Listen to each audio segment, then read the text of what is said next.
Selamat pagi Bapak Ibu. Kita akan mulai ibadah kita pada pagi hari ini. Kita mau satukan hati kita mau datang kepada Tuhan. Terima kasih Tuhan buat pagi hari ini Tuhan. Kau masih memberikan kesempatan bagi kami untuk kami boleh datang ke tempat ini, untuk kami memuji memuliakan Engkau. Bertahta lagi atas pujian kami Bapa, dan pakai setiap kami Tuhan untuk kami memuliakan nama-Mu. Kami alaskan doa kami hanya di dalam nama-Mu, Tuhan kami Yesus Kristus. Haleluya. Amin. Puji Tuhan, kita akan baca ayat hafalan kita untuk sepanjang minggu ini yang terdapat di dalam Ulangan 8 ayat yang ke-11. Saya undang kita bangkit berdiri, kita akan baca sama-sama di dalam hitungannya yang ke-3. 1, 2, 3. Hati-hatilah supaya jangan engkau melupakan Tuhan Allahmu dan tidak berpegang pada perintah, peraturan, dan ketetapannya yang kusampaikan kepadamu pada hari ini. Puji Tuhan. Kita mau siapkan hati kita mau memuji dan menyembah Tuhan. Terima kasih Tuhan Yesus. Haleluya.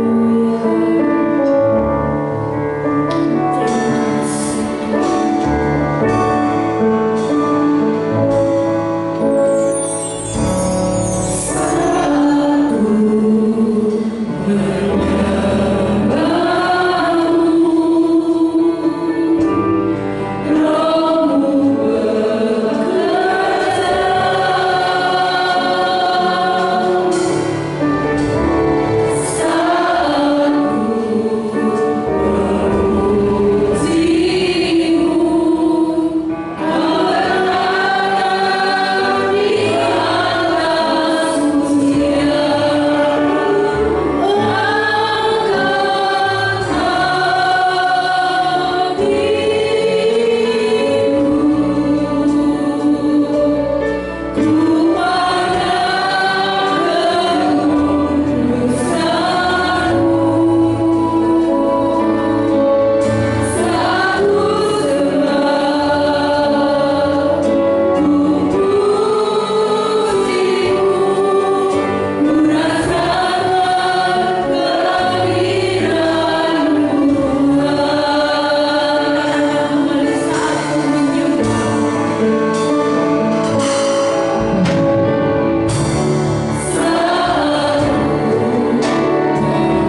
bersuka di dalam Dia.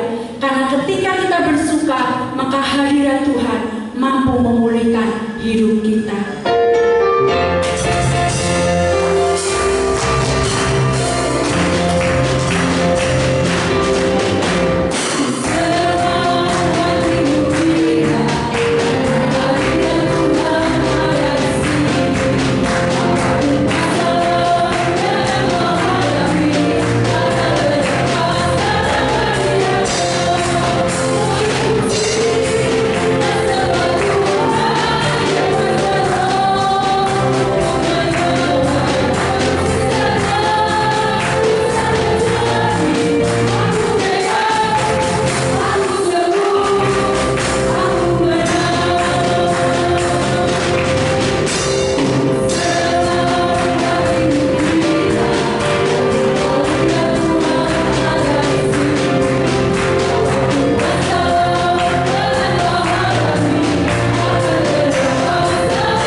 Bertugas untuk maju ke depan.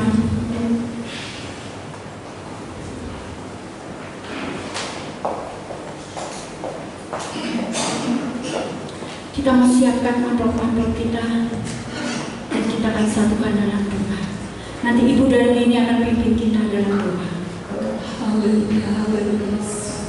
Bapa yang baik, kami mengucap syukur pagi hari ini Tuhan. Kalau kami boleh memuji, menyembah Engkau Tuhan Yesus. Tuhan Yesus, pujian kami boleh naik di hadapan-Mu Tuhan, menjadi dupa yang harum di hadapan Engkau. Terima kasih Tuhan Yesus. Saat ini Tuhan kami mengangkat tangan kami mau memberikan korban persembahan kami. Tuhan sucikan hati kami, bila kami memberikan dengan ketulusan hati kami, dan kami memberikan penuh sukacita. Terima kasih Tuhan, kami serahkan persembahan kami ini hanya di dalam nama Tuhan Yesus. Haleluya, amin. Puji Tuhan. Tuhan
Tuhan, sebab kami sadar hidup ini dari Tuhan, untuk Tuhan, dan segala kemuliaan hanya bagi Tuhan Yesus yang sudah menebus, membeli dengan harga yang lunas, memberi hidup yang kekal, menyediakan tempat yang mulia di dalam kerajaan-Nya.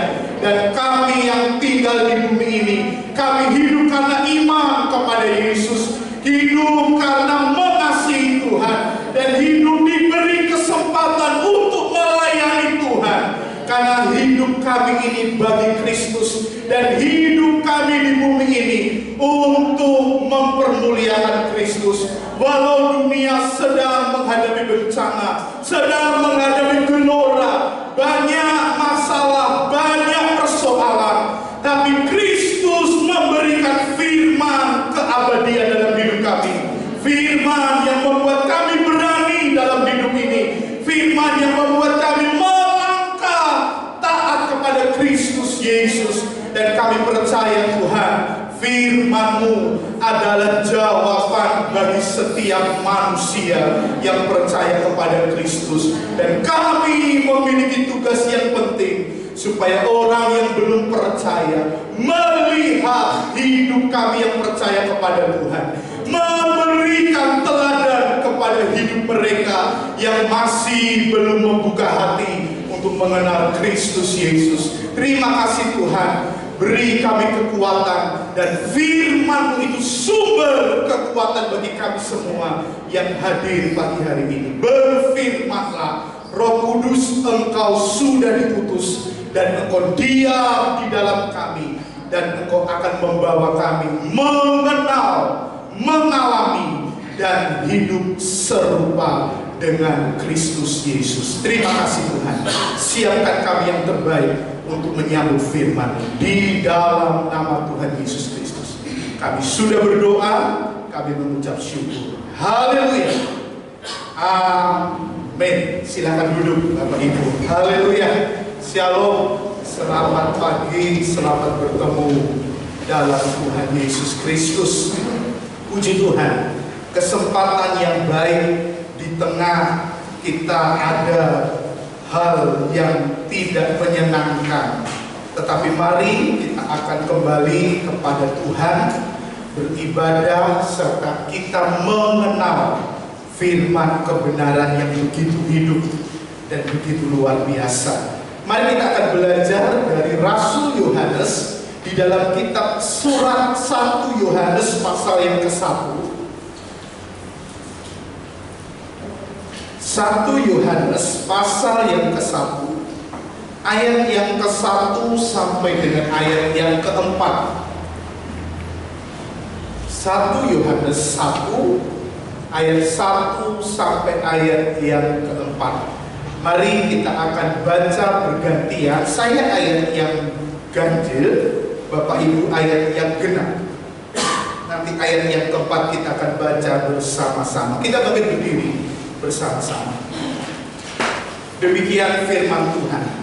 Apa yang telah ada sejak semula, yang telah kami dengar, yang telah kami lihat dengan mata kami, yang telah kami saksikan, dan yang telah kami raba dengan tangan kami tentang firman hidup, itulah yang kami tuliskan kepada kamu.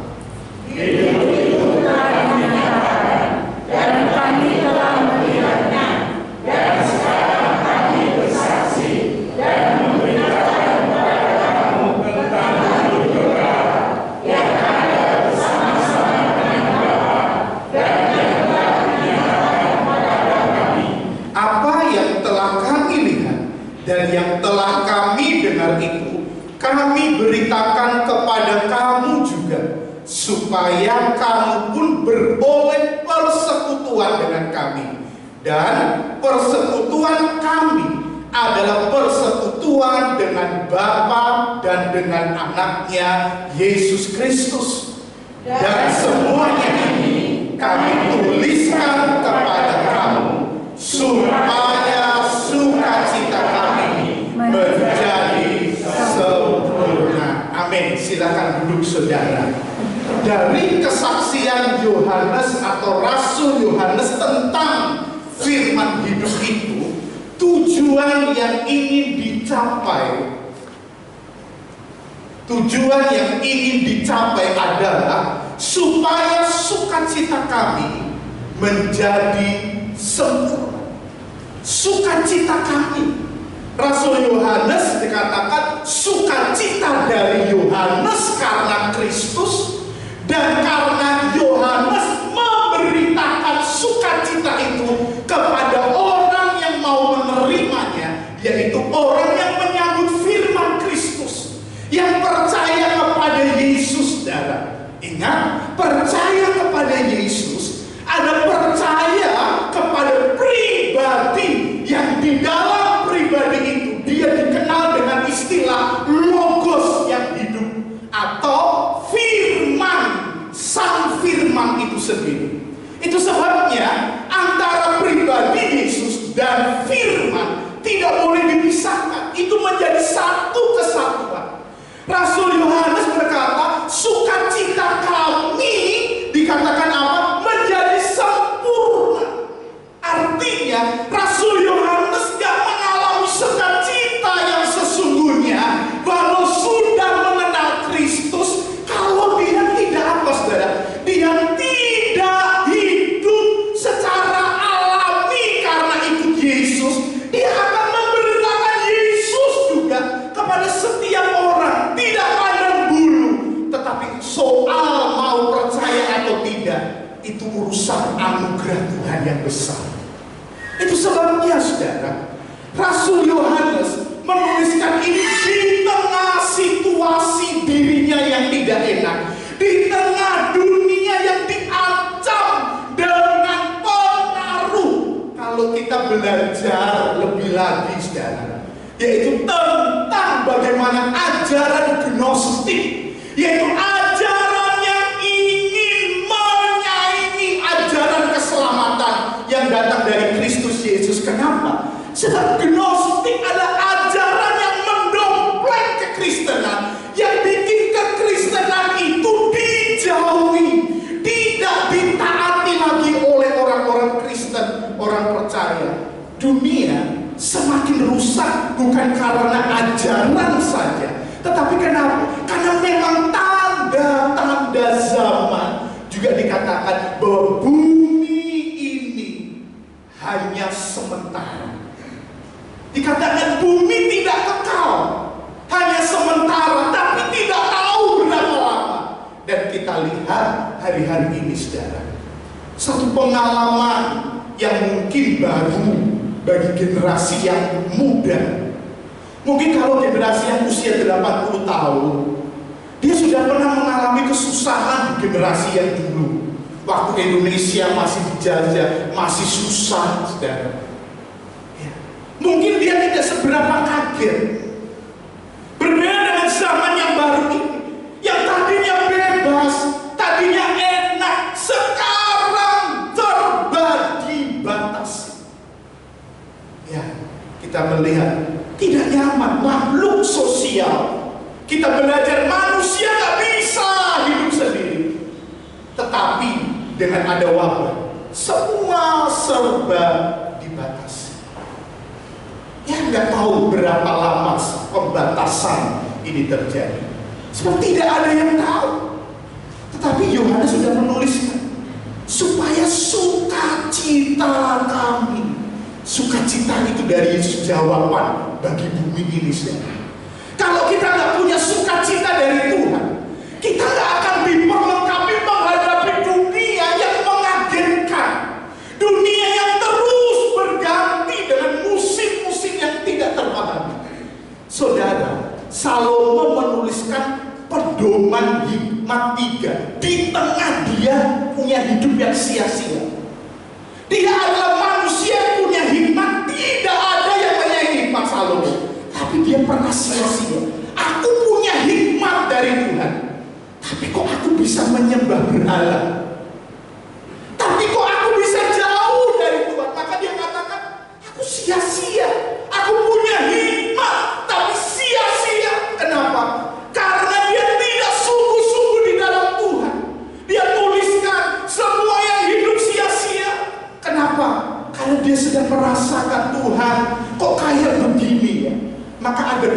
hikmat itu, nanti saudara baca di kitab Pengkhotbah dari pasal 1 sampai pasal terakhir. Di sana Pak selalu menguraikan di antara hikmat itu, dia berkata begini, manusia tidak tahu bencana yang terjadi di bumi ini yang mengerikan. Itu yang akan terjadi, dan hikmat dari Salomo sendiri, dia katakan, aku nggak ngerti kalau ada bencana yang cepat-cepat itu terjadi. Yang kedua dia katakan, bahkan aku pun tidak mengerti segala sesuatu pekerjaan Tuhan yang Tuhan kerjakan. Dia nggak ngerti. Yang ketiga dia katakan bahwa apa? Bahwa manusia itu senang kalau dikasih umur panjang. Tapi hikmatnya berkata, tapi hari-hari gelap manusia itu banyak sekali di bumi.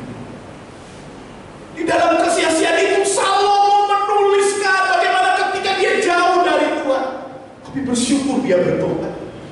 Saudara, Rasul Yohanes menuliskan sukacita kami supaya penuh dan sempurna. Dari mana dia dapatkan kata-kata ini? Dari Yesus. Kapan? Pada waktu Yesus hadir dan dia menjadi muridnya. Yesus ajarkan yang sama. Setelah Yesus naik ke surga, satu rasul yang ditinggal masih hidup. Sementara Petrus mati, kemudian rasul yang paling terakhir dipenggal kepalanya oleh Kaisar Roma, yaitu Rasul Paulus. Tinggallah seorang diri, Rasul Yohanes, yang dikasih umur panjang, tetapi dia menghadapi tantangan yang berat. Dan disitulah dia tuliskan ini. Yesus sudah ajarkan dan dia ajarkan kembali tentang sukacita itu. Mari kita lihat di dalam Yohanes pasal 15 ayat yang ke-9 sampai ayat yang ke-11. Yohanes pasal yang ke-15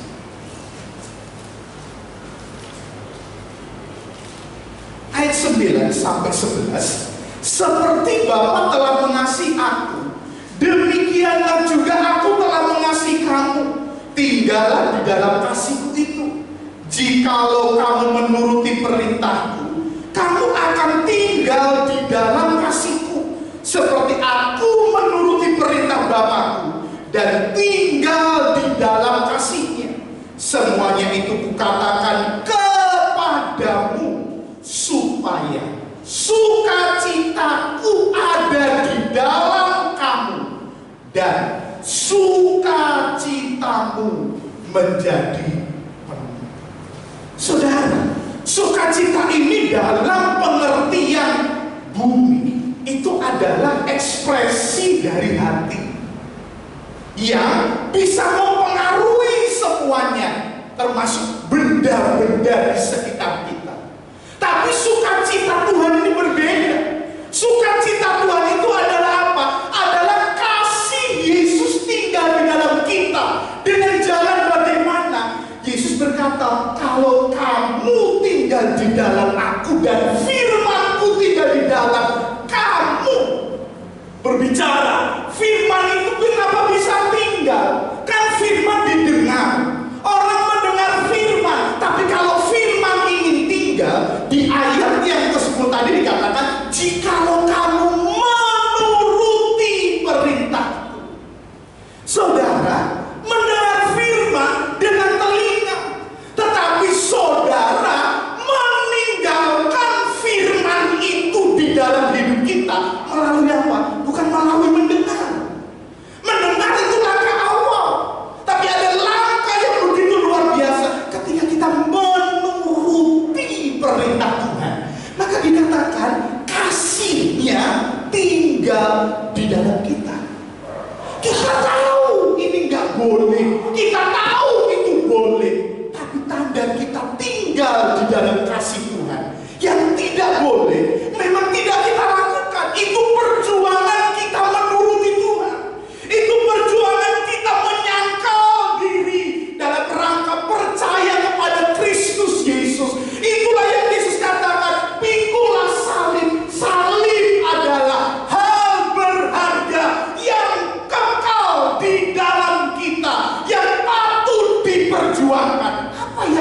perjuangkan menuruti firman Tuhan. Saudara, ada banyak benda-benda di bumi ini yang bikin kita sukacita.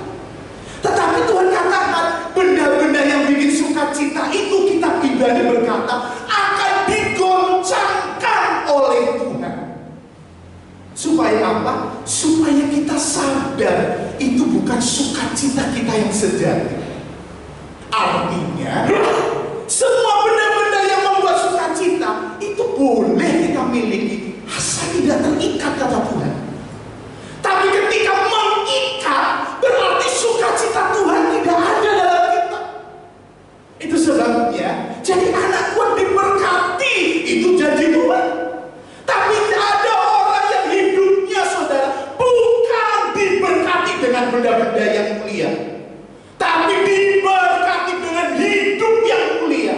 Walaupun hidupnya sederhana, tapi pengaruh kekal itu dia sangat andalkan dalam hidup ini. Sehingga dalam hidup ini dia gak minder, gak punya apa-apa, tapi dia selalu berkata sama orang-orang, aku puas milik Yesus. Dan dia saksikan itu. Itu sukacita yang sejati. Kenapa? Karena tidak terkondisi. Orang bangga kenapa? Oh, aku punya ini, aku punya seri terbaru, aku punya lebih hebat, aku punya ini. Itu bukan sukacita dari Tuhan. Itu hanya sukacita yang dunia ini tawarkan. Tapi sukacita dari Tuhan punya, tapi lebih punya visi. Aku diberi ini yang hebat, tapi di dalamnya aku gunakan ini untuk bersaksi dengan Tuhan. Aku gak punya, tapi aku masih tetap bersaksi kepada Tuhan. Itu yang dikatakan Rasul Yohanes. Dikatakan apa? Dia rasul yang masih tertinggal, dikasih umur yang panjang. Tapi bukan untuk menikmati dunia, tapi dia untuk mewariskan sukacita yang sejati ini. Maka dia katakan, kami beritakan supaya sukacita kami menjadi sempurna. Luar biasa. Dia gak pakai aku lagi, tapi dia kami.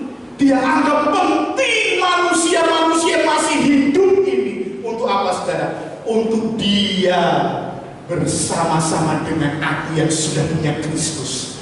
Kristus juga menjadi miliknya. Itu kekayaan yang Yesus katakan, kumpulkanlah hartamu di surga. Gak ada yang bisa mencuri. Luar biasa, satu harta yang luar biasa. Kenapa? Gak punya harta, tapi dia semangat dalam hidup ini. Gak minder dengan setiap orang. Dia kasih hidup yang luar biasa. Apa hidup yang luar biasa? Yesus Kristus. Itu sebabnya Kristen bicara apa? Kristen itu bicara Yesus yang sudah diurapi menjadi Tuhan dan juru selamat manusia. Saudara, kita akan belajar bagaimana sukacita ini juga menjadi milik kita. Maka Rasul Yohanes menuliskan begini. Coba kita lihat di dalam 1 Yohanes 1 ayat yang ke-1. 1 Yohanes 1 ayat yang ke-1 dikatakan, apa yang telah ada sejak semula, yang telah kami dengar, yang telah kami lihat dengan mata kami, yang telah kami saksikan, dan yang telah kami raba dengan tangan kami tentang firman hidup, itulah yang kami tuliskan kepada kami. Orang yang bersukacita adalah orang yang apa, saudara? Yang bersekutu dengan Yesus, yaitu firman hidup. Makanya Rasul Yohanes berkata, dia punya pengalaman. Dikatakan apa? Firman itu sudah ada sejak semula. Kami sudah mendengar langsung, karena dia murid. Yesus ketika umur 30 tahun selesai dibaptis, apa yang terjadi? dia memanggil satu persatu murid-murid. Salah satunya Rasul Yohanes. Kami dengar karena dia dekat. Kami lihat dengan mata kami Yesus yang berinkarnasi, Allah yang jadi manusia. Rasul Yohanes lihat dan dikatakan yang kami saksikan dan yang telah kami raba dengan tangan kami. Tangan Rasul Yohanes selalu dekat dengan Kristus. Ya, dia bisa saksikan itu karena Tuhan percayakan kepada murid-muridnya. Dan Rasul Yohanes sedang berbicara apa? Kalau kami mengalami peristiwa yang indah ini, bukan untuk pamer, tapi ini adalah persekutuan kami dengan Kristus. Kami bisa mendengar, kami bisa lihat, tangan kami bisa mengerjakan apa yang disuruh. Pada waktu 5.000 laki-laki makan dengan kenyang, tangan-tangan rasul-rasul itu ada tangan yang disuruh. Ini 5 roti, 2 ikan, dipecah-pecah, bagikan kepada semua orang. Dibagikan. Tangannya melihat sedikit roti, tetapi tangannya melihat dari Kristus. Roti yang sedikit diambil tidak pernah habis-habis. Kenapa? Dia bersekutu.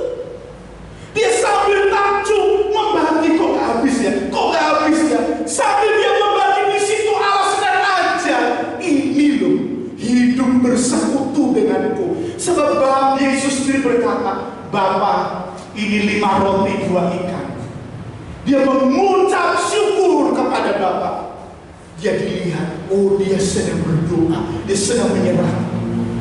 Saudara, itulah yang Rasul Yohanes sampaikan. Kekuatan persekutuan dengan Kristus Yesus itu penting. Lalu apa yang maksudnya Yohanes? Dia yang sudah menjadi orang yang saksi mata. Dia berkewajiban membagikan berkat yang besar ini. Walau orang tidak saksikan Yesus lagi, tetapi Yesus kelihatan dari apa? Dari hidup Rasul Yohanes yang sudah dirubah oleh persekutuan dengan Yesus. Maka persekutuan dengan Kristus Yesus itu penting sekali. Persekutuan dengan Yesus Kristus itu begitu nyata, bukan abstrak. Aku jadi orang Kristen bukan sekedar sebutan. Aku menjadi orang Kristen kenapa? Karena itu adalah kepercayaan Kristus yang besar. Kepercayaan itu apa? Kita menjadi Kristen bukan sekedar disebut, oh dia beragama Kristen, enggak. Tapi menjadi Kristen karena diri kita suka tidak suka akan memberitakan juru selamat itu, yaitu Yesus Kristus. Bagaimana bisa memberitakan juru selamat? Dunia tawarin dosa. Saudara mau bersekutu dengan siapa? Persekutuan dengan Kristus membuat kita berani. Dikatakan, aku dikasih roh yang membangkitkan keberanian dengan kasih Allah. Kenapa? Tidak. Itu sebabnya Alkitab menuliskan orang-orang yang berani menolak dosa. Salah satunya Daniel, Sadrak, Mesak, Abednego. Kamu tak sekolahin pinter, tak kasih semua fasilitas, makan saja yang baik. Tapi Daniel, Sadrak, Mesak, Abednego bersekutu dengan firman-Nya. Dia mengambil satu ketetapan. Itu tandanya dia memberitakan ketetapan itu. Apa? Aku berkomitmen tidak makan makanan yang dipersembahkan kepada berhala. Enak, tapi berketetapan. Dari situlah tanda persekutuan itu muncul. Saudara, hidup kita gak mungkin gak akan ditawari demikian. Dunia ada tempat ujian dan cobaan.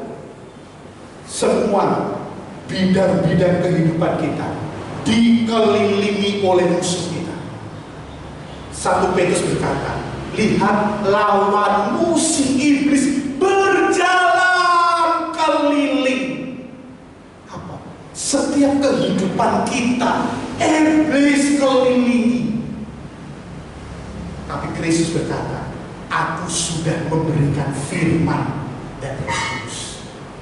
Dan Kristus berkata, aku berharap api yang ada di dalam hidup kita menyala. Dikatakan apa?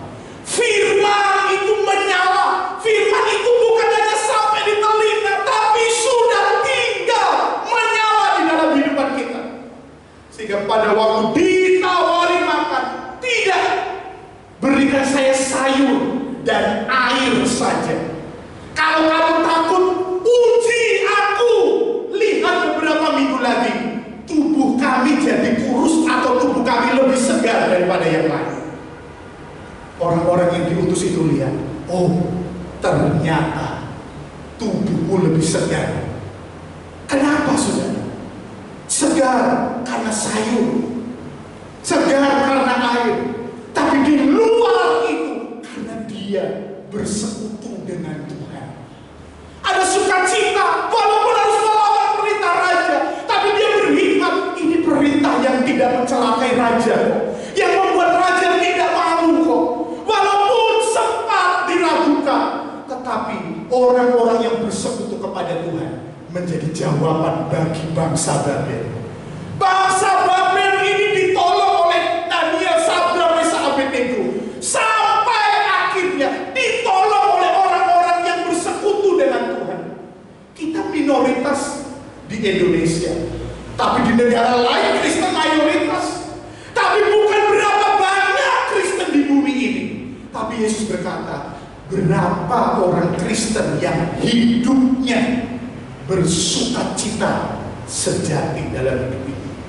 Sukacita yang sesungguhnya dalam hidup ini.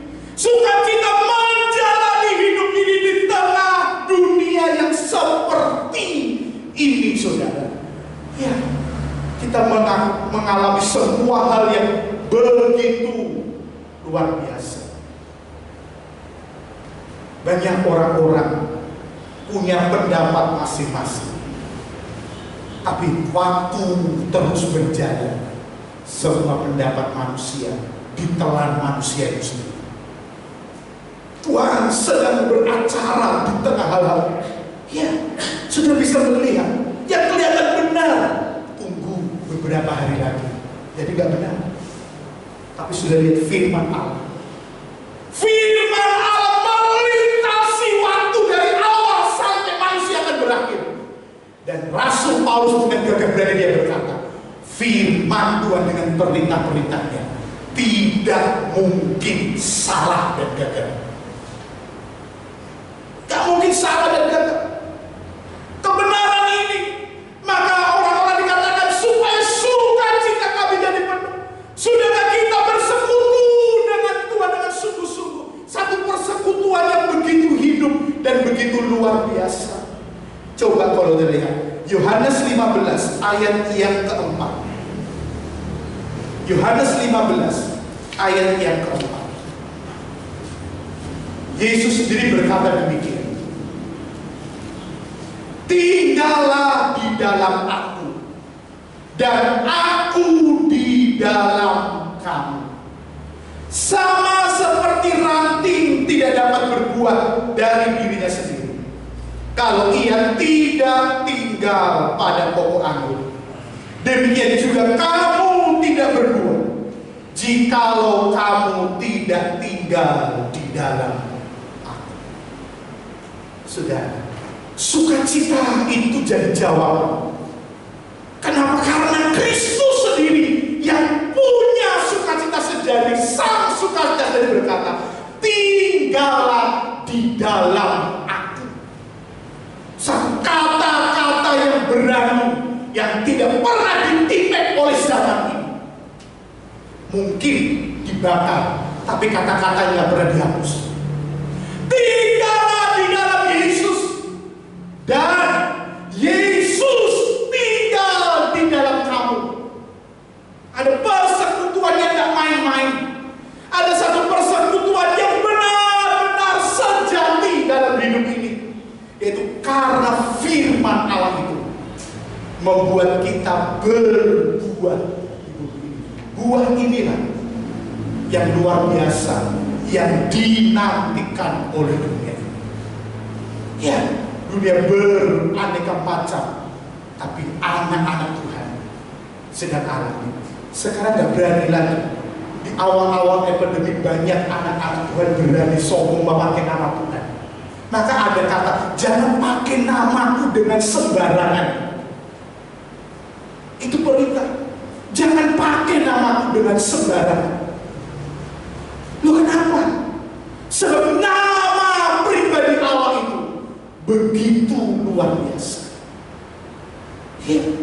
Gak ada yang berani pakai lagi nama sembarangan. Kenapa? Nama yang dipakai sembarangan, banyak orang yang memakai asal pakai nama Tuhan, tapi tidak bersekutu dengan Tuhan dengan sungguh-sungguh. Itu sebabnya kita sebagai anak-anak Tuhan sudah dikasih kesempatan hidup untuk bersekutu. Salah satunya belajar firman Kristus, sampai firman itu tinggal di dalam kita, hasilkan buah yang luar biasa. Buah itu nyata. Ketika berhasil, tidak ada yang menentang buah itu, karena buahnya akan jadi berkat yang paling besar di bumi ini yang dimiliki oleh anak-anak Tuhan. Jadi gereja disingkirkan, bumi selesai. Tapi sebelum disingkirkan, gereja dibuat berbuah oleh Tuhan. Kapan? Di tengah masa-masa yang sukar, sulit, susah, menakutkan, banyak maut di mana-mana, saudara, terjadi. Maut merajalela di mana-mana. Kalau saudara dengar berita-berita, hari ini nggak ada berita menyenangkan. Berita menyenangkan, ada berita pengharapan. Di mana? Di Yesus. Hanya Yesus. Maka Nabi saya pernah berkata, nyanyian pengharapan itu apa? Nyanyian tentang datangnya Yesus ke bumi untuk menyelamatkan manusia. Itu nyanyian pengharapan.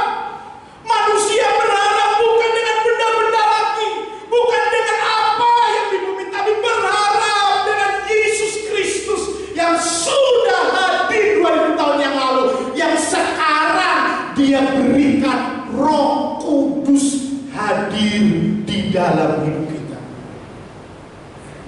Maka Injil Matius pasal yang ke-7, Yesus berkata, Bapakku tidak mungkin memberikan pemberian-pemberian yang tidak baik.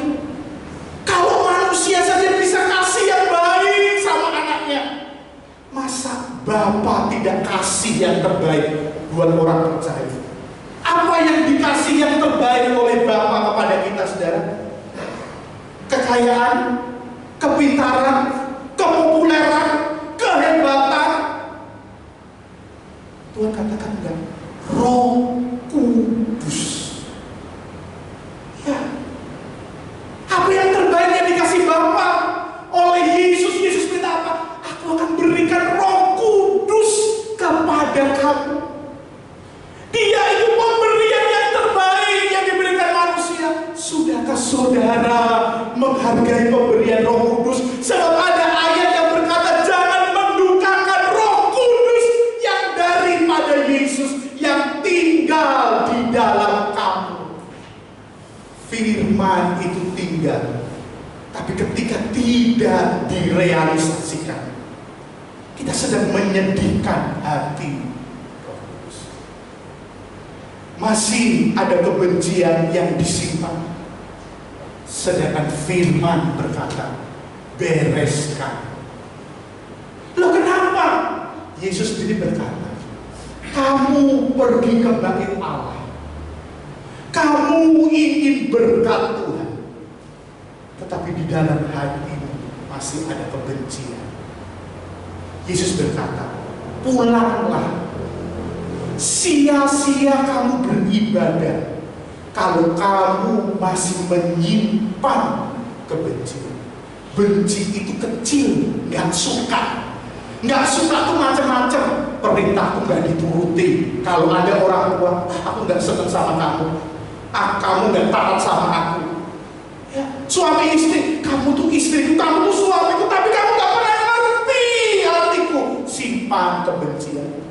Lalu saudara punya rekan kerja, saudara punya rekan, aku nggak senang dari rekan kerjanya, saudara benci. Aku nggak senang dengan sikapnya, aku nggak senang dengan cara ngomongnya, aku nggak senang dengan cara dia melakukannya.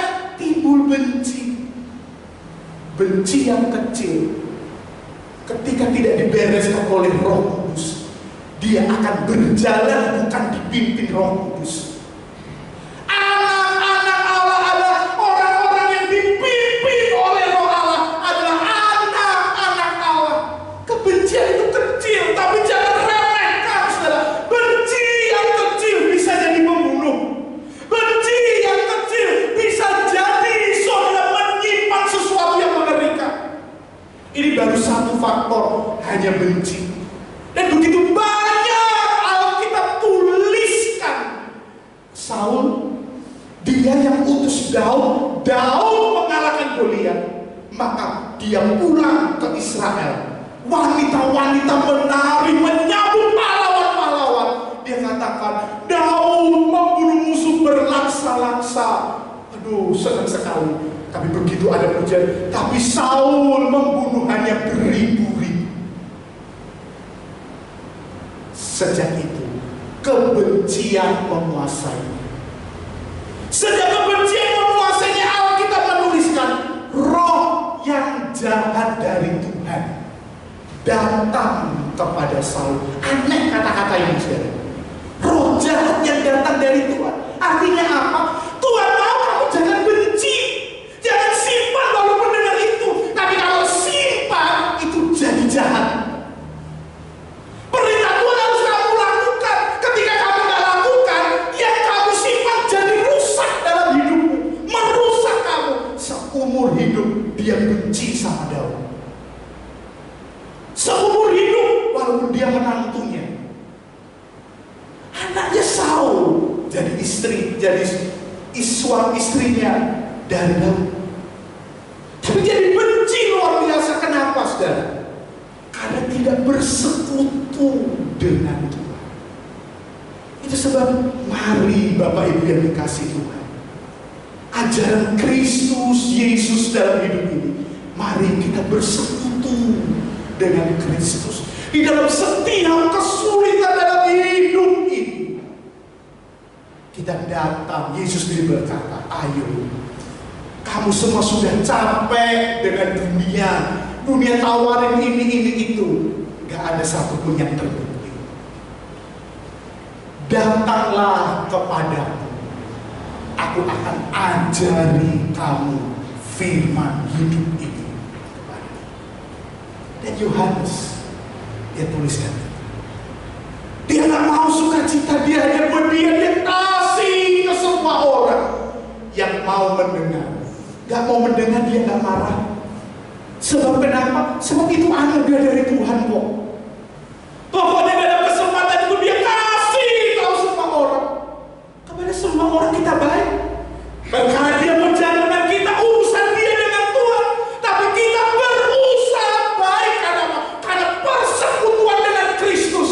Dikatakan, aku mau kamu hidup di dalamnya untuk melakukan pekerjaan yang baik. Makanya kita pasti punya pengalaman bagaimana difitnah, bagaimana saudara baik diperlakukan jahat, bagaimana dikhianati, bagaimana dicurangi, ya kan saudara, bagaimana diperlakukan tidak adil. Tapi orang yang bersekutu kepada Tuhan adalah orang yang tidak kehilangan sukacita yang sejati. Dia memang diperlakukan tidak baik, tapi sukacita itu meluap-luap untuk apa? Tetap melakukan kebenaran firman yang begitu luar biasa. Nah, saudara, mari kita lihat Wahyu 3 ayat yang ke-20. Wahyu pasal yang ketiga ayat yang ke-20. Ini juga ditulis oleh Rasul Yohanes.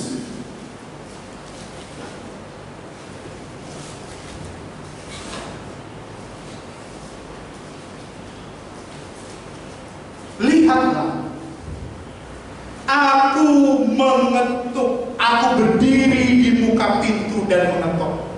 Jikalau ada orang yang mendengar suaraku dan membukakan pintu, aku akan masuk mendapatkannya, dan aku akan makan bersama-sama dengan dia, dan ia bersama-sama dengan aku. Lihatlah, kalau bahasa manusia mengetok itu tamu, tapi ketokan Tuhan itu apa, saudara? Dia memberitakan firman. Rasul Yohanes juga begitu. Aku memberitakan, aku mengetuk pintu. Aku memberitakan Yesus juru selamat. Aku memberitakan kamu melakukan jahat, tapi aku diam dan berdoa supaya kamu tidak lebih jahat. Orang yang demikian mengetuk pintu. Tapi ada orang yang berlaku jahat, kita balas jahat. Saudara tak dengar suara Tuhan mengetuk pintu. Saudara tidak bersekutu dengan Tuhan. Tapi orang yang bersekutu dengan Tuhan, saudara, dia ketuk, dia beritakan pintu, dia beritakan Injil. Dia tidak punya yang lain, dia beritakan kabar baik. Sebab kenapa? Sebab tujuan dari firman hidup adalah apa? Hidup kekal. Tidak ada yang lain. Tujuan firman hidup, hidup kekal. Di bumi ini boleh saja kita berusaha apa-apa, asal jangan melanggar firman Tuhan. Ya, itu yang penting. Saudara boleh kejar sampai ujung langit, tapi tetap katakan, tapi jangan melanggar firman. Ya. Saudara jadi hebat gak apa-apa, tapi jangan langgar firman. Kita banyak melihat orang-orang yang melakukan firman. Saudara tahu keadaannya? Dunia benci. Firman gak pernah nutup-nutupi. Kamu mau ikut aku sungguh-sungguh, kamu tahu ya, dunia ini membenci aku. Dan kalau kamu ikut aku, dunia akan membenci kamu. Tapi Paulus, tapi Yohanes tidak keberatan, dia tetap memberitakan.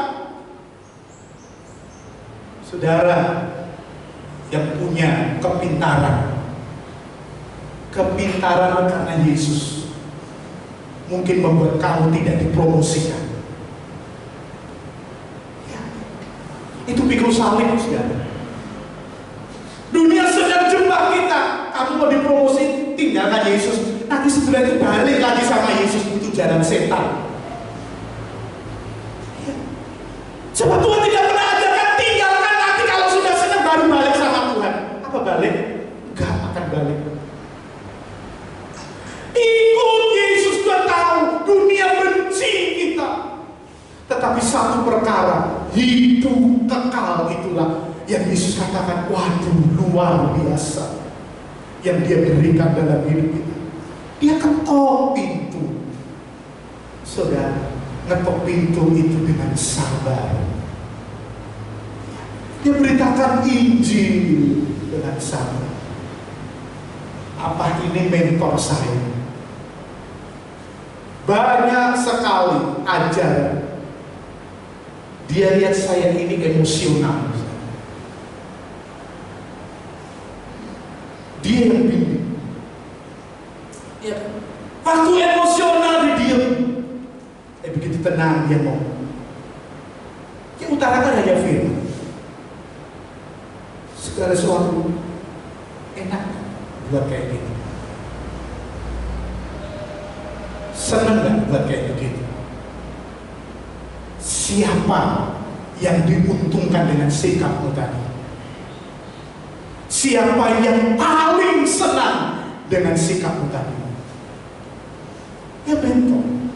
Seorang mentor itu, saudara, tidak mudah. Seorang pelatih itu dididik, dia lihat, nggak mudah. Kristus juga pun seorang katakan, aku akan membimbing kamu. Rasul Yohanes katakan, aku memberitakan Karena yang dituju cuma satu, hidup yang berarti dalam hidup ini. Lalu apa arti mengetuk pintu itu? Dalam ayat yang ke-19, Wahyu 3 ayat 19. Coba sudah lihat. Barang siapa ku kasih, ia ku tegur dan ku hajar. Sebab itu relakanlah hatimu dan bertobatlah.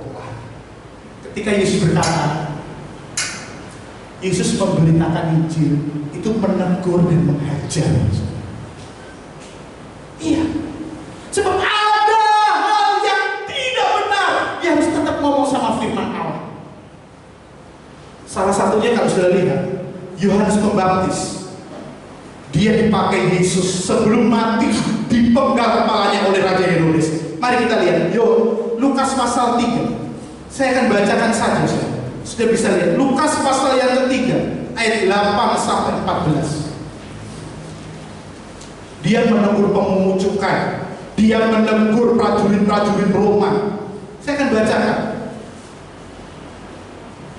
Atau langsung saja ayat 10 sampai ayat 14. Lukas 3 ayat 10-14. Orang banyak bertanya kepada Yohanes Pembaptis, jika demikian apakah yang harus kami perbuat?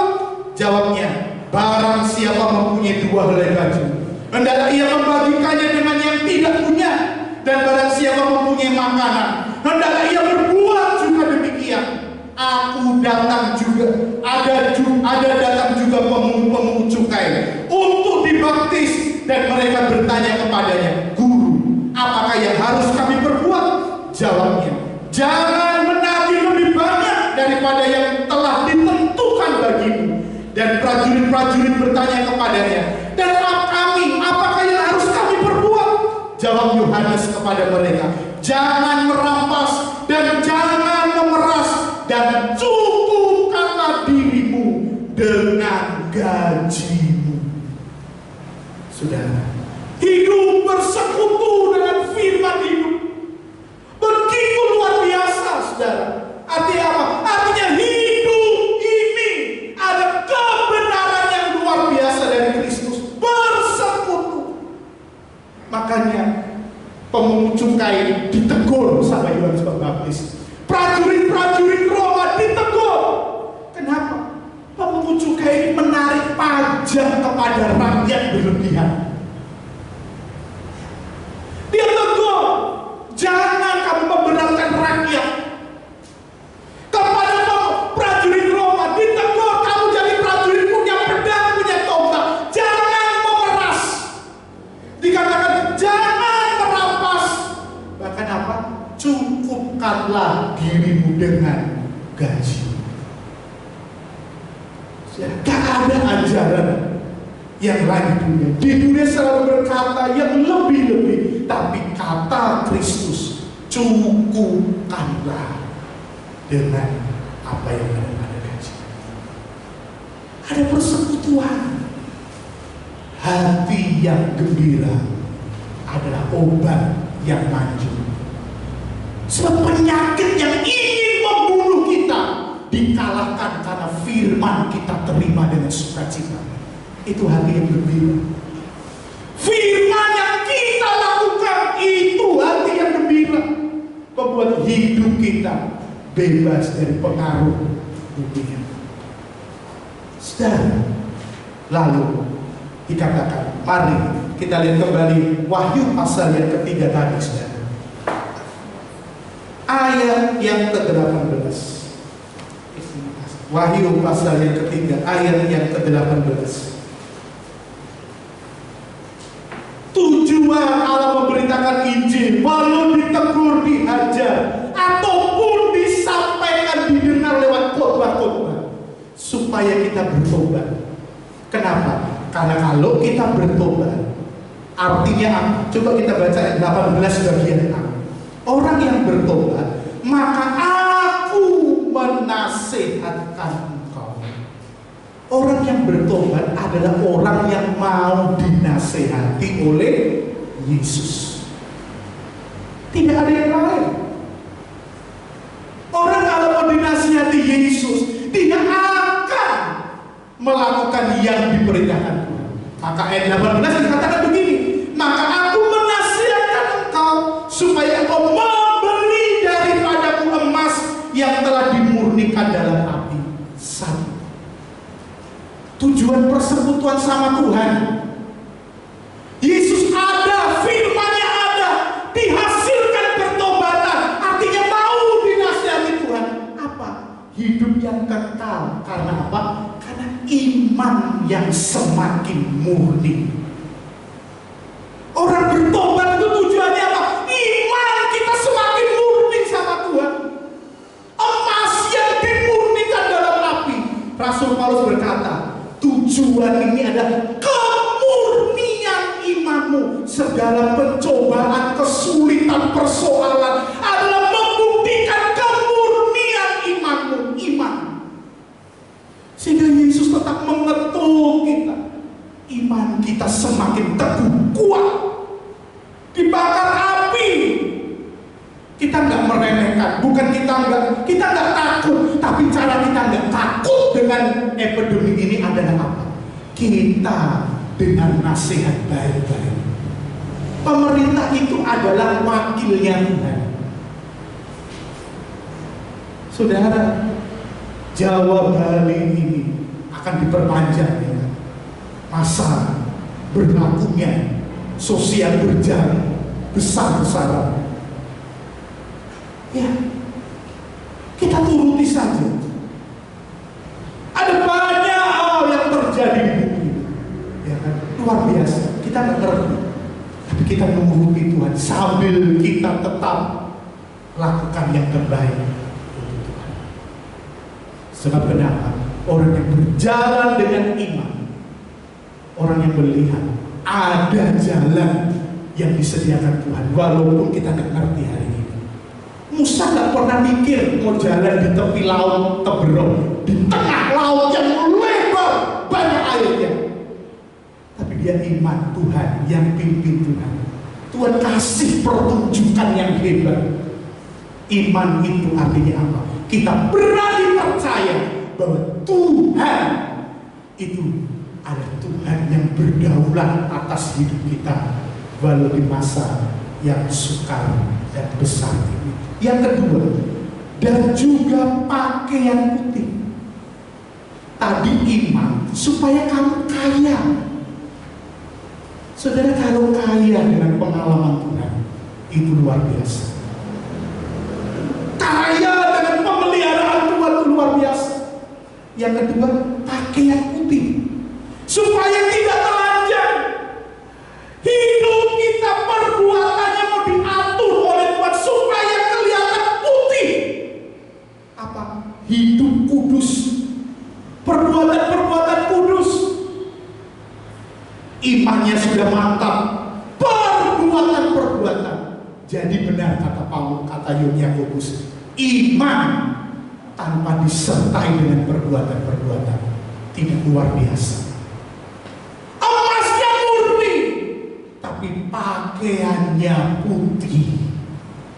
Perbuatan-perbuatan. Yang terakhir, lagi minyak untuk melupas matamu supaya engkau dapat melihat.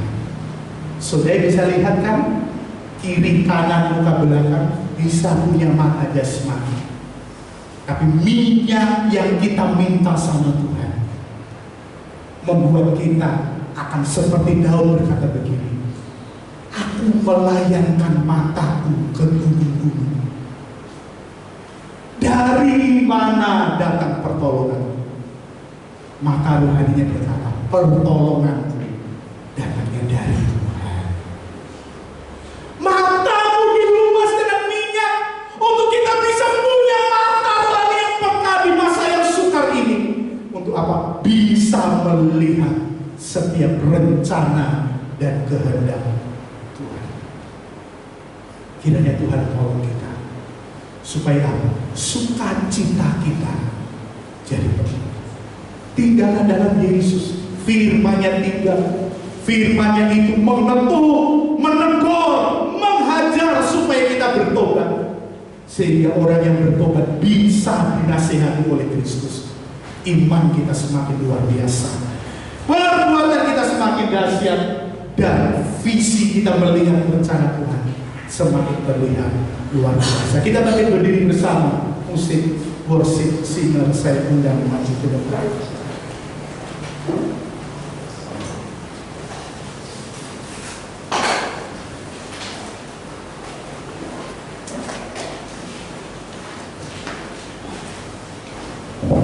Mari kita katakan, ajarku mengerti setiap rencana.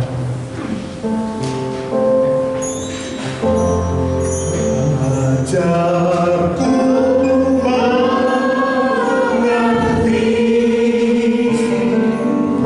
segala rencana-Mu.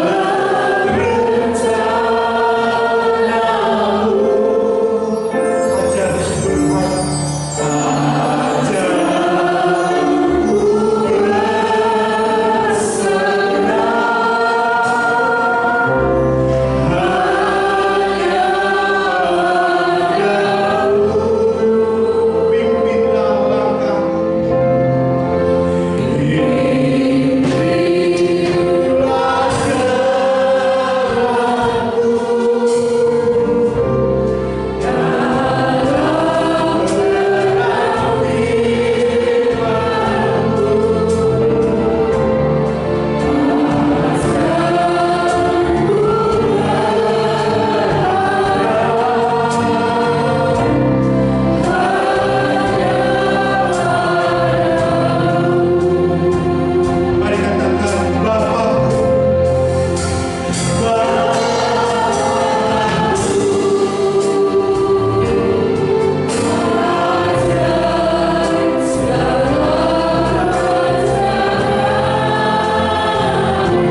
Kristus, dia sambut, dia bertobat. Kristus datang ke rumahnya. Dari mulut Yesus datang hidup yang kekal. Hari ini kamu anak Abraham. Hari ini terjadi keselamatan di rumahmu, luar biasa. Saudara, kita anak Tuhan. Mari, sudahkah keselamatan menjadi bagian rumah tangga kita? Sudahkah kita disebut anak-anak Abraham yang sungguh-sungguh melakukan kehendak? Kita bertobat sungguh-sungguh. Kita dinasihati beriman teguh, punya perbuatan-perbuatan dan punya mata yang punya visi. Haleluya, haleluya. Terima kasih. Kita katakan Bapa.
Jadilah kehendak-Mu di bumi seperti di dalam surga.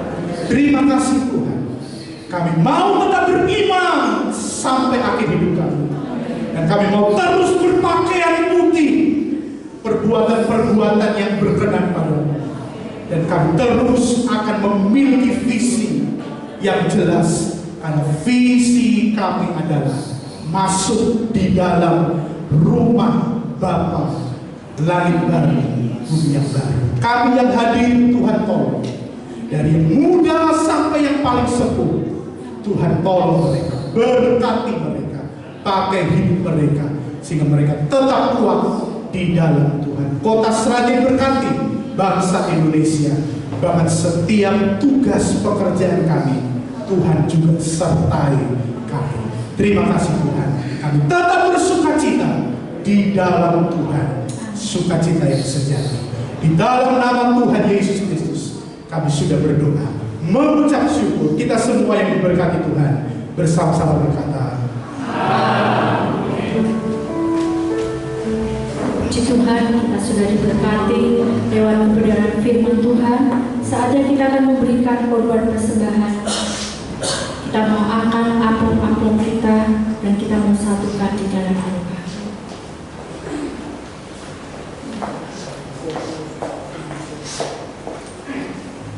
Kita mau angkat amplop-amplop kita dan nanti Ibu Selvi akan pimpin kita di dalam doa.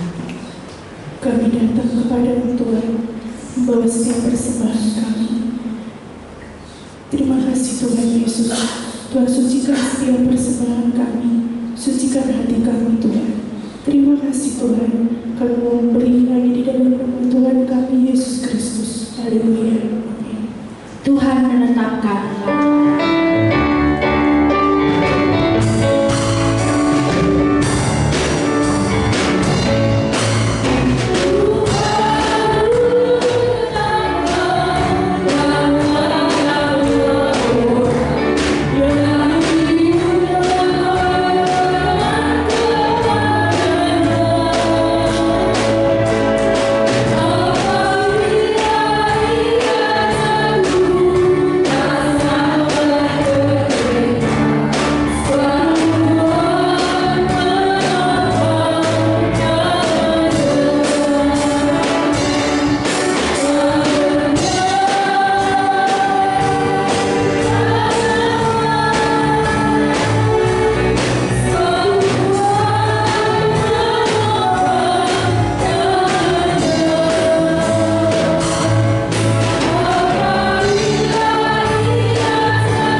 ibadah kami pada pagi hari ini. Kami datang, kami pulang dengan membawa berkat, membawa kekuatan, membawa pemulihan daripada Tuhan lewat kebenaran firman Tuhan. Terima kasih Tuhan.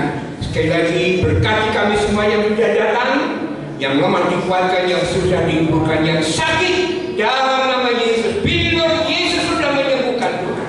Terima kasih Tuhan.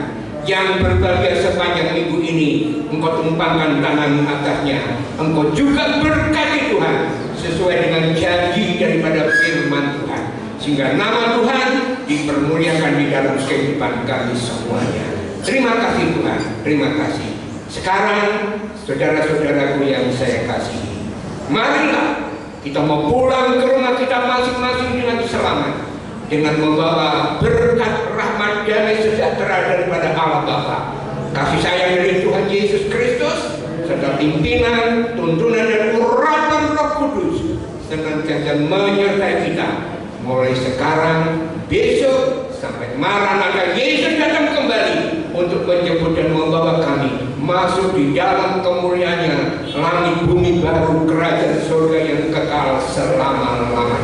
Di dalam berkat nama Tuhan Yesus Kristus, kita terima dengan percaya berkat Tuhan, dan kita sama-sama katakan